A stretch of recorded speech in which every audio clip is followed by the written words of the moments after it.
So some of you may know that I have an Instagram for my dog.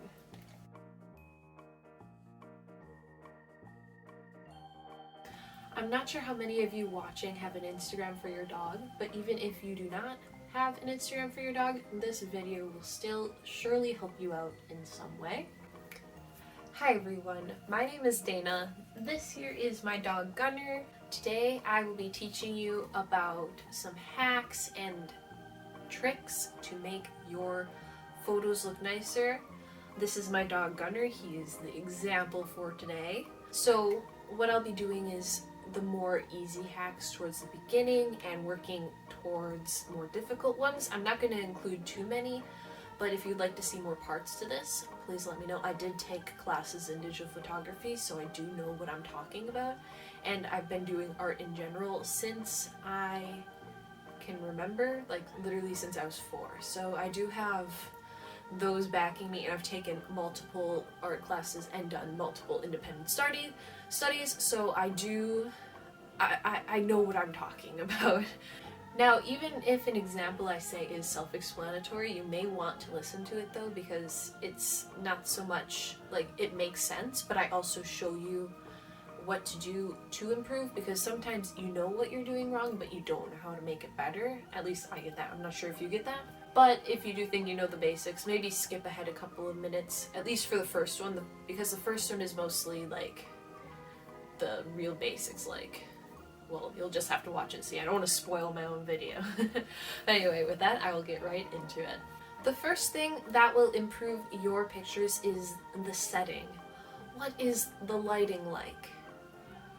What feeling are you trying to capture or make the other people who view it feel? Where is the focus of the audience being drawn to? Where do you want the audience to look? Those are the questions you should be asking yourself when you're taking a photo. I understand these are a lot of questions, but these are ways you can implement in your brain a nice habit of just what will turn into second nature when taking photos of your dog. And I know a lot of people really enjoy having the candid setup of a dog, but especially for viewing purposes, would you rather have a photo like this?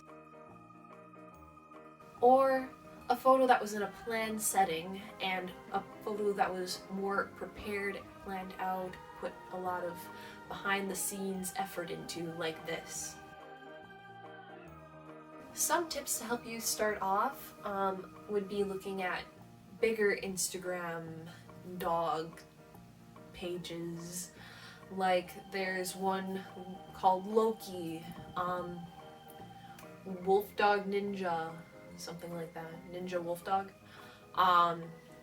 Kelly Bob, to name a few, Being Birch. And those are some very skilled photographers, and they can definitely help you get more inspiration with your photos. I personally would recommend, when starting off, to have a background that isn't as exciting though, more of a plain background, especially if you're just learning all the basics.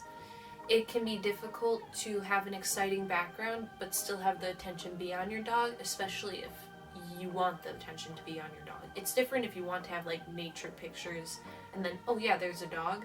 But assuming you want your photo to have your dog be the main reflection, it's always good to have a not too overwhelming background. It's also good to use the sun to your advantage, depending on what mood you want. If you want a more gloomy, mysterious, dark mood, do it on a cloudy day or a rainy day.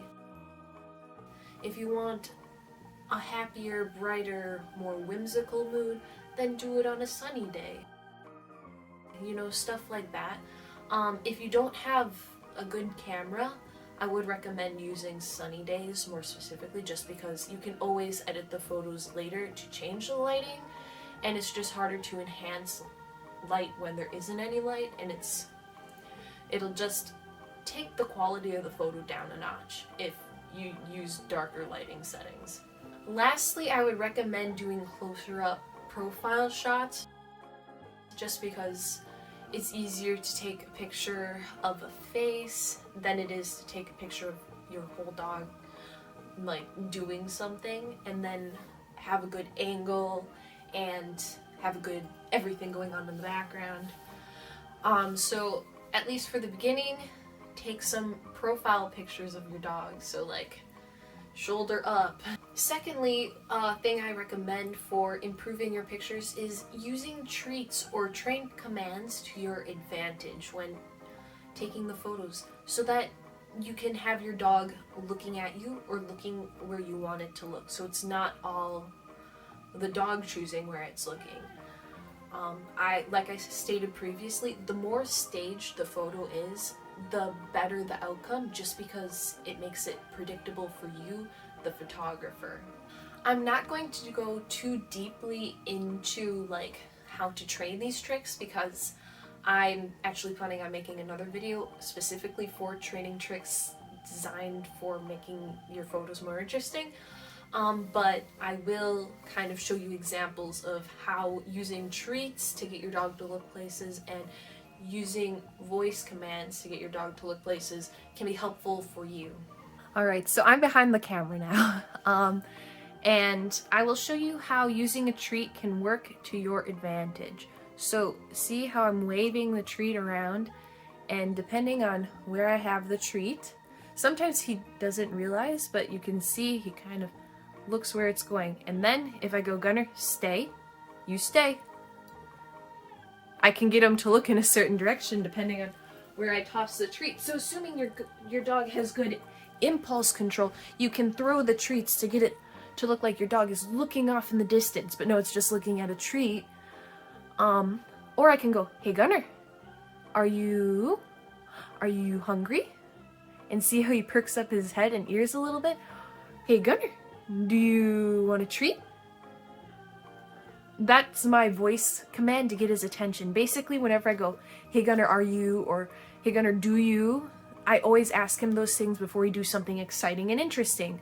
So when I'm taking photos, he associates those words with a good thing, so it automatically perks him up out of habit, because he's used to hearing those words before he eats, before he gets a treat, before we go for a run, before he goes for a walk, before he gets anything exciting really. He hears, hey Gunner, do you? Or hey Gunner, are you? And so whenever I say those words now, he's been basically trained to perk up when he hears those words, which is perfect for photography. The third and final hack for this video is editing. You may be thinking to yourself, duh Dana, this should be first because it's so obvious, and that is very valid of you to think that, but there are a lot of editing do's and don'ts that you should follow. So while I show you my normal editing routine, I will go through the basic list with you. So do edit out leashes and collars unless they were planned to be in there. So I'm not editing out the hat he's wearing because it was a planned outfit. But if he was wearing his collar with his tags, I would edit that out because I just don't want that in there.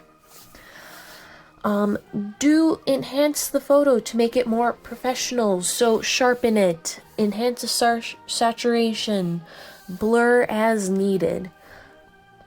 Especially if you don't have a very high quality camera, because a lot of people can't afford those. But don't over edit. No one wants to see those super unrealistic sun rays that just come out of like the corner of the camera, even if the sun's like in a totally different spot. No one wants to see that, trust me. Don't Photoshop your dog to look different. Enhancing their features like I'm doing right now, where I'm brightening his eyes and brightening his nose, is very different from making your dog have totally different features. And finally, don't over edit the background so that it is distracting the viewer from your dog. I know a lot of people want to make the backgrounds look very bright and colorful or very interesting, but that just takes away from people looking at your dog. If you have concerns on if your photo is too edited or not. Once again, go back to look at professional Instagrammers who have photos of their dogs and maybe compare to their photos, but simple is usually better. So those were the 3 hacks that I chose that will help you improve the photos you take of your dog.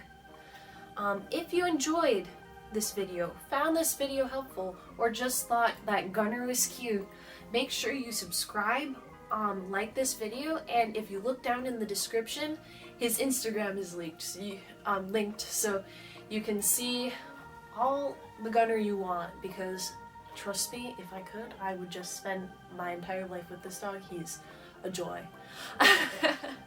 Most of the time.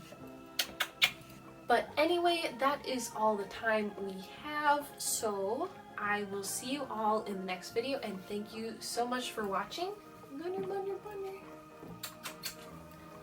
Bye!